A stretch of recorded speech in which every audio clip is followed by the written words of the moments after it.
చూడండి, మీ భర్తని మిమ్మల్ని కలిపే బాధ్యత నాది. నన్ను నమ్మండి. అవునండి, మీరు ధైర్యంగా ఉండండి. మా దివ్య మీ తరపున వాదించి గెలిపిస్తుంది. బాధించేది నేను కాదండి, జ్యోతి.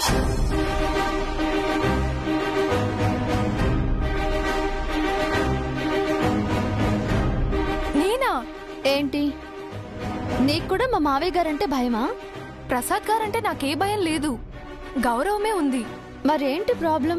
నేనేమో జూనియర్ని, సార్ ఏమో చాలా సీనియర్. ఆయన అనుభవం అంతా కూడా లేదు నా వయసు. అలాంటి నేను ఆయనతో ఎలా తలపడగలను? ఇక్కడ చూడాల్సింది ఏజ్, ఎక్స్పీరియన్స్ కాదు జ్యోతి. ఈ కేసులో మన వైపు న్యాయం ఉందా లేదా అన్నదే చూడు. భర్త ఎలాంటి వాడైనా అతనే కావాలని కోరుకుంటోంది తను. వ్యసనపరుడై పరస్త్రీ వ్యామోహంలో పడి డబ్బుందన్న అహంతో ఆవిడ్ని వదిలించుకోవాలనుకుంటున్నాడు అతను. అతని వైపు అన్యాయం ఉంది, ఈవిడ వైపు న్యాయం ఉంది. కావచ్చు దివ్య, కానీ మనం ఎలా నిరూపించగలం? ఎలా ఏంటి జ్యోతి? న్యాయశాస్త్రంలో మొదటి వాక్యం ఏంటి? సత్యమేవ జయతే. అంటే సత్యమే గెలుస్తుంది. నువ్వు నిజం వైపు ఉండి న్యాయం వైపు ఉంటే అవే నిన్ను నడిపిస్తాయి, నిన్ను గెలిపిస్తాయి.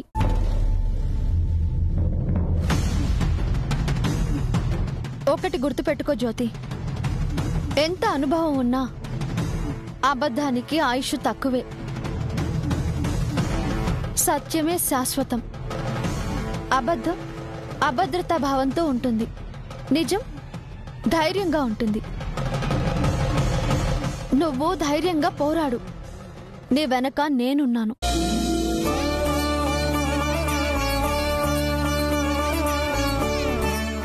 ఓకే దివ్య, నీ మాటలు నాకు మంచి మోటివేషన్, కాన్ఫిడెన్స్ ని ఇచ్చాయి. Thank you. తన కోసం నేను ఫైట్ చేస్తాను. కానీ దివ్య గారు, మీరు వాదిస్తే బాగుంటుంది కదా. కోర్టులో మామ కోడళ్ళ సవాళ్లను చూస్తూ నేను ఎంజాయ్ చేసేవాణ్ణి. లేదండి, కోర్టులో మావయ్య గారికి నేను ఎదురు తిరగదలుచుకోలేదు. ఆయనంటే నాకు చాలా గౌరవం. నేను వాదించి గెలిస్తే నేను గెలిచాను అన్న సంతోషం కన్నా ఆయన ఓడిపోయారన్న బాధే నన్ను ఎక్కువగా బాధిస్తుంది. లాయర్ అన్నాక గెలుపోవటములు సహజం కదండి, ఆయన సీరియస్ గా తీసుకోరు. జ్యోతి వాదించి గెలిస్తే సీరియస్ గా తీసుకోరు, అదే నేను వాదించి గెలిస్తే ఫీల్ అవుతారు. అది కాదండి మీరు. అబ్బా ఆపండి. రాక రాక నేను కేసు వాదించే ఛాన్స్ వచ్చింది. నేను గెలిచి నన్ను పెళ్లి చేసుకోనివ్వండి. ప్లీజ్ ఒప్పుకోండి హర్ష గారు. సరే అండి. Thank you, thank you.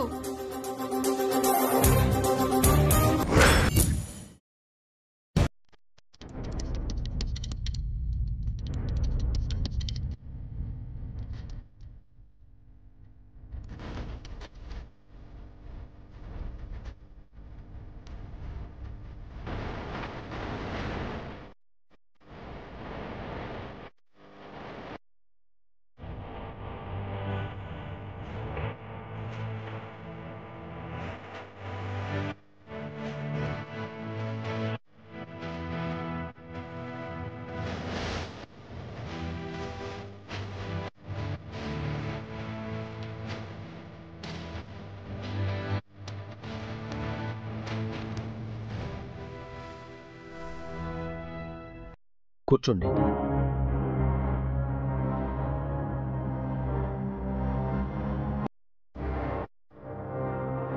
Case number 310/22 Shekhar versus Swathi.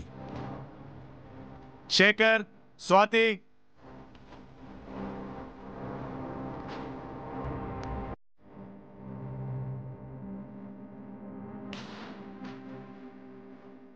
Proceed. My lord, ఈ కేసు చాలా కాలంగా నడుస్తుందని మీకు తెలుసు. అయినా ఈ కేసు పూర్వాపరాలు మరోసారి విన్నవిస్తాను. నా క్లయింట్ శేఖర్ విద్యాధికుడు, ధనవంతుడు, సంస్కారం. స్వాతి అనబడి ఈ అమ్మాయిని 10 ఏళ్ల క్రితం ప్రేమించి పెళ్లి చేసుకున్నాడు. తను విద్యావంతురాలు కాదు, ధనవంతురాలు అంతకంటే కాదు. వీరికొక పాప పుట్టింది. దంపతుల మధ్య అభిప్రాయ భేదాలొచ్చి విడిపోయారు. ఇప్పుడు తన కూతురు తనకు కావాలని నా క్లయింటు, కాదు తనకే కావాలని ఈ అమ్మాయి కోరుకుంటున్నారు.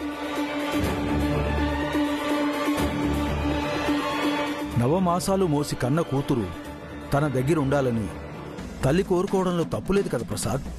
ఎస్ మై లార్డ్, నేను మీ మాటలకి సంపూర్ణంగా ఏకీభవిస్తున్నాను. కాకపోతే వాస్తవ పరిస్థితులను కూడా మీకు విన్నవిస్తున్నాను. నా క్లయింట్ ధనవంతుడు, కన్న కూతురు అంటే అపారమైన ప్రేమ ఉన్నవాడు. కూతురు తన దగ్గరుంటే మంచి తిండి బట్ట ఇవ్వగలడు, ఉన్నత చదువులు చదివించగలడు, మంచి సంబంధం చూసి పెళ్లి చేయగలడు. రేపు ఈ అమ్మాయి భవిష్యత్తు బంగారంలా ఉంటుంది.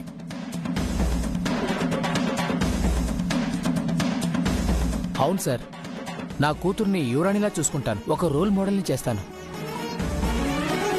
స్వాతి అనబడే ఈ అమ్మాయికి పెద్దగా చదువు లేదు, సంపాదన కూడా లేదు.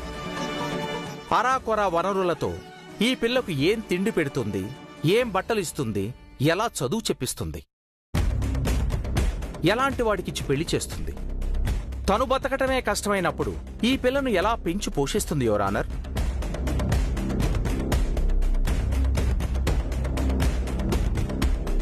కాబట్టి యువర్ ఆనర్, ఈ చిన్నపిల్ల బ్రైట్ ఫ్యూచర్ని దృష్టిలో పెట్టుకుని ఈ పిల్లను తండ్రికే అప్పగించవలసిందిగా మనవి చేస్తున్నాను. That's all your honour. I object your honour.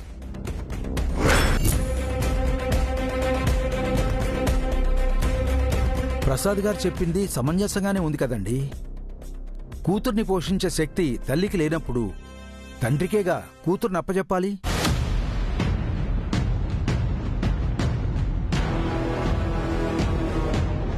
క్షమించండి సార్, నా రెక్కలు ముక్కలు చేసుకునైనా నా బిడ్డను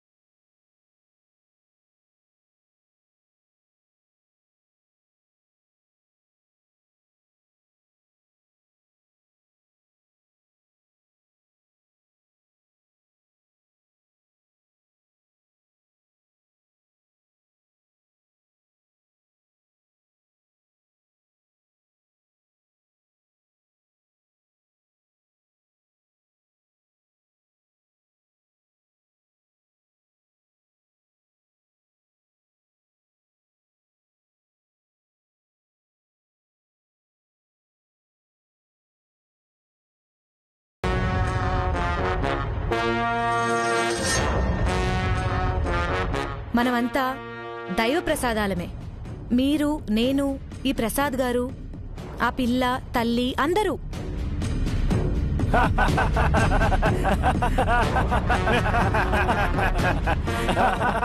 సైలెన్స్, సైలెన్స్. అదేంటండి సంబంధాలు లేకుండా వాదిస్తుంది? మీకింకా అర్థం కాలేదా? ఆ ఆంటీకి కూడా మా నాన్నంటే భయం. పైగా డబ్బులిచ్చారేమో. కేసు వీగిపోయేలా చేస్తోంది. ఛ, ఎంత దారుణం! తల్లి బిడ్డని వేరు చేస్తారు. చాలా పాపం కదండి. ఆ బుద్ధి మా నాన్నకుండాలి. డబ్బు కోసం గడ్డి తింటున్నాడాయన. చూడండి, మీ వాదనతో నేను ఏకీభవించలేను. పిల్లలు దైవ ప్రసాదాలు, దైవ స్వరూపాలు అనేది పక్కన పెడితే వాళ్లకు తల్లిదండ్రులు చక్కని భవిష్యత్తునివ్వాలి. అలాంటి పరిస్థితి తల్లికి లేదన్న ప్రసాద్ వాదనతో నేను ఏకీభవిస్తూ కూతుర్ని తండ్రికి అప్పజెప్పాల్సిందిగా. Excuse me your honour.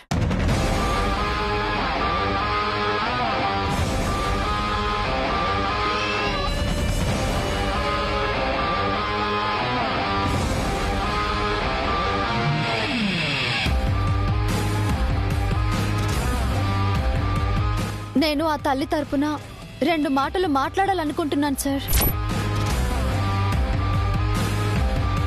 తప్పకుండానమ్మా, కానీ ఇక్కడికొచ్చి మాట్లాడు. Thank you sir. All the best Divya గారు, వెళ్ళండి.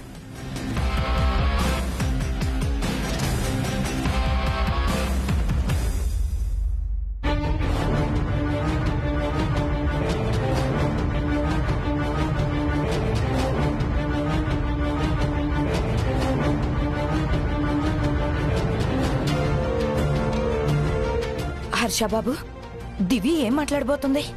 ఏమో నాకేం తెలుసు, మీరే చూడండి.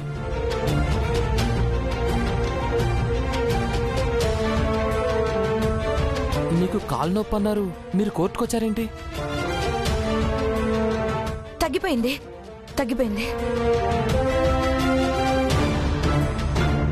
దివ్య, ఇది ఇల్లు కాదు, కోర్టు. ఎందుకొచ్చాం? తెలుసు మావయ్య, ఇంట్లో న్యాయం జరగదని కోర్టుకొస్తారు. ఇక్కడ కూడా న్యాయం జరగకపోతే ఇంకెక్కడికి వెళ్తారు?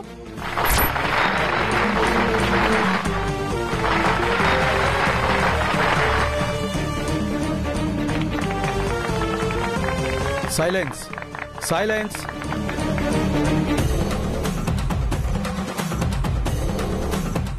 నా బిడ్డే నా జీవితం అనుకున్నాను. తను నా దగ్గర లేకపోతే నాకు జీవితమే లేదు. చావు తప్ప వేరే దారి లేదు. విన్నారా యువర్ ఆనర్? ఆడదానికి ప్రసవం పునర్జన్మ లాంటిది. ఒక బిడ్డకి జన్మనివ్వడానికి తల్లి తన చావుతో పోరాడుతుంది. ఈ బిడ్డకి జీవితం ఇవ్వడానికి ఈ తల్లి చావడానికైనా సిద్ధం అంటోంది.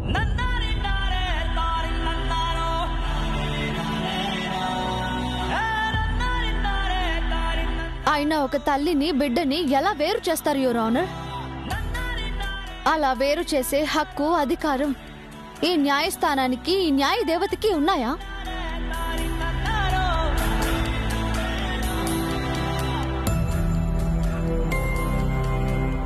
నీకేం తెలుసని మాట్లాడుతున్నావు? బిడ్డను పోషించే శక్తి ఈ తల్లికి లేనప్పుడు ఏం చెయ్యాలి? ఏ బిడ్డ ఏ తల్లికి భారం కాదు సార్. భారం అనుకుంటే ఆ బిడ్డను తల్లి నవమాసాలు మోయదు.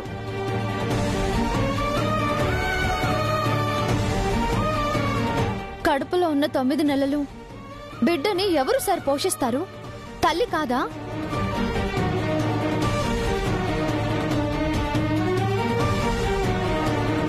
పుట్టబోయే బిడ్డ ఆలన పాలన ఎవరు చూస్తారు సార్? తల్లి కాదా?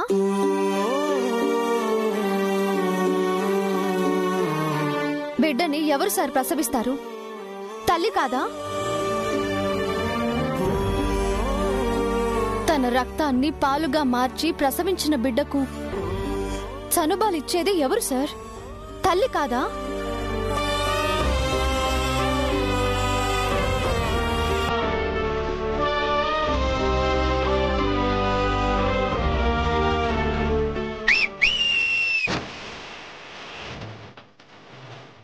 Order, order. ఎవరది? Sorry sir, sorry. నువ్వు చెప్పింది నిజమే. ఒక వయసు వచ్చే వరకు పిల్లల్ని తల్లి చూసుకోగలదు. కానీ ఈ పిల్ల వయసు పెరిగే కొద్దీ ఎన్నో అవసరాలుంటాయి. వాటికి డబ్బు కావాలి. అంటే మీ ఉద్దేశం ఏంటి సార్? ఈ ప్రపంచంలో ఉన్న తల్లులంతా కోటీశ్వరులనా? కోటీశ్వరులైన తల్లులే పిల్లల్ని పెంచగలరా? నేను అలా అనటం లేదు. పిల్లలకు మంచి ఫ్యూచర్ ఇవ్వాలంటే పేరెంట్స్ దగ్గర డబ్బులు ఉండాలి. ఈ అమ్మాయి దగ్గర అంత డబ్బు లేదు. డబ్బు లేకపోతే ఏంటి సార్? కష్టపడి సంపాదిస్తుంది. రేయం బవళ్ళు చెమటోర్చి డబ్బు కూడబెడుతుంది.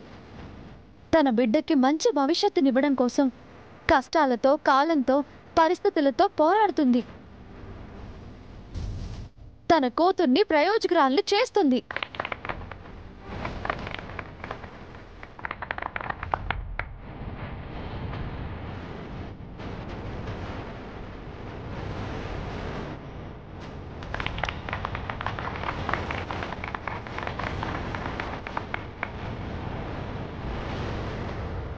ఆ నమ్మకం నా క్లయింట్కి లేదు.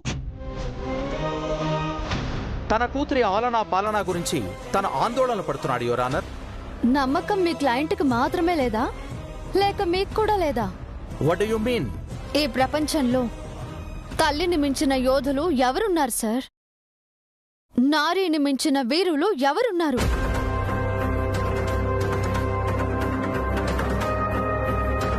శివాజీని ఛత్రపతి శివాజీగా చేసింది ఎవరు సార్? తల్లి జిజియాబాయి కాదా? బొంగరాలతో ఆడే బాలచంద్రుణ్ణి వీరు తిలకం దిద్ది పలనాటి యుద్ధానికి పంపించింది ఎవరు సార్? మగువ మాంచాలి కాదా?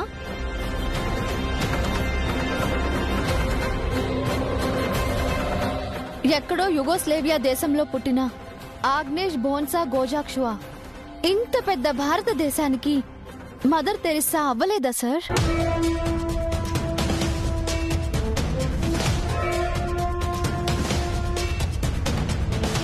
అణుశాస్త్ర పితామహుడు, the missile man of India, ex president doctor Abdul Kalam గారిని అంతటి వారిని చేసింది వాళ్ళ అమ్మే కదా sir?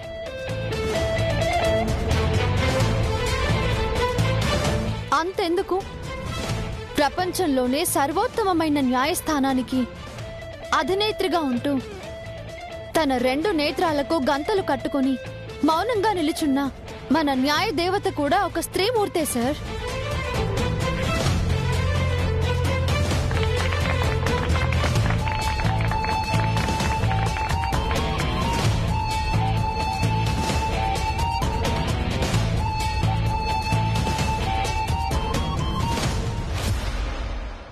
Silence, silence. Your honour, ఇవన్నీ మీకు తెలియనివి కావు. స్త్రీని శక్తి స్వరూపిణిగా, తల్లిని తొలి దైవంగా కొలిచే దేశం మనది. స్త్రీ లేకపోతే జననం లేదు, జీవితం లేదు.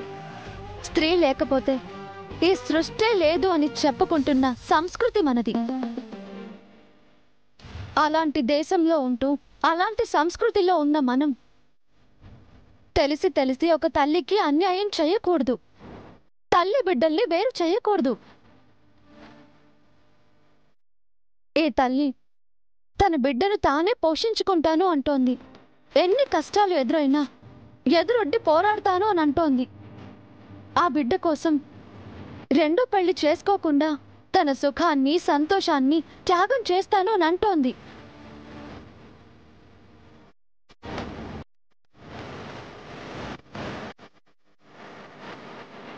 ఎవరికి తెలుసు, రేపు ఈ బిడ్డే తన తల్లి పెంపకంలో ఏ కిరణ్ బేడీనో, సానియా మిర్జానో, ఇందిరా గాంధీనో అయ్యి చరిత్ర సృష్టిస్తుందేమో.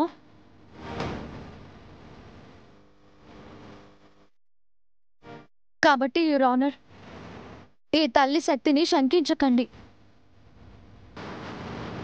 దయచేసి తన బిడ్డని తనకే ఇవ్వండి. దయచేసి ఈ తల్లికి ఆ గౌరవం ఇవ్వండి యువర్ ఆనర్.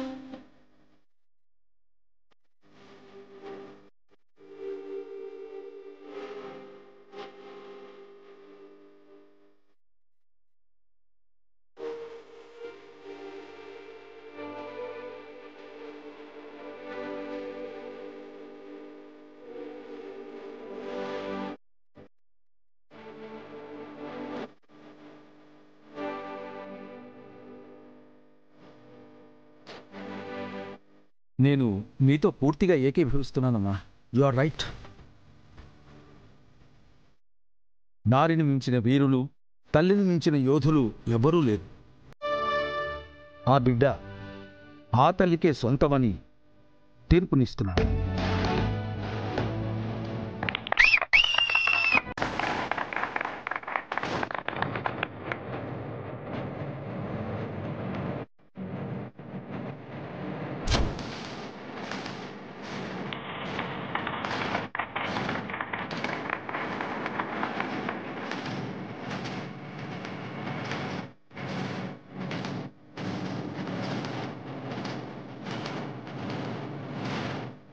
యువర్ ఆనర్, తను లాయర్ కాదు, ఆమె వాదనలు మీరెలా పరిగణలోకి తీసుకుంటారు?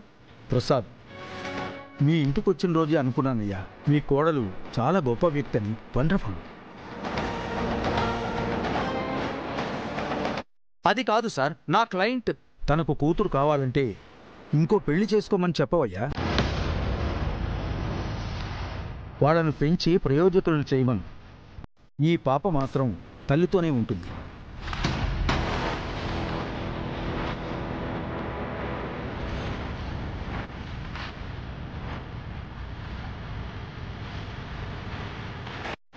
ఇంకోసారి మీ తీర్పును పునఃపరిశీలించవలసిందిగా కోరుతున్నాను. ప్రసాదు, తీర్పు మార్చి చెప్పడం అంటే మనల్ని కని పెంచి పెద్ద చేసిన మన కన్న తల్లుల్ని, ఈ న్యాయదేవతను అవమానించినట్టే. నేను ఇచ్చిన తీర్పు సమంజసం, న్యాయబద్ధమైందని మరోసారి ధృవీకరిస్తూ కోర్టుకు మధ్యాహ్న భోజన విరామం ఇస్తున్నాను.